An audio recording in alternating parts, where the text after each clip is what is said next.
counting formula रो काम कोन counting formula रे आमे गोटे स्पेसिफिक मार्क को केते पिला आनी जंती ताहा जानिबा पर आमे एडा यूज करबा सपोज आमे गोटे सेल ले नबा से सेल रे आमे काउंटिंग पूरा फार्मूला लिखबा equal count if then already आसी गला ताको आमे सिलेक्ट करबा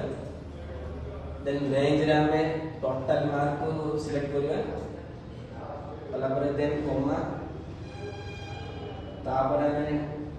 क्राइटेरिया रे लिखिया डबल इनवर्टेड कोमा स्टार्ट करबा देन इक्वल सपोज आमे 87 मार्क को देखिया केते पिला आनी चंदी सेडा सिलेक्ट करबा तापर डबल इनवर्टेड कोमा पुनी एंड करबी ब्रैकेट लिखि एंटर करबा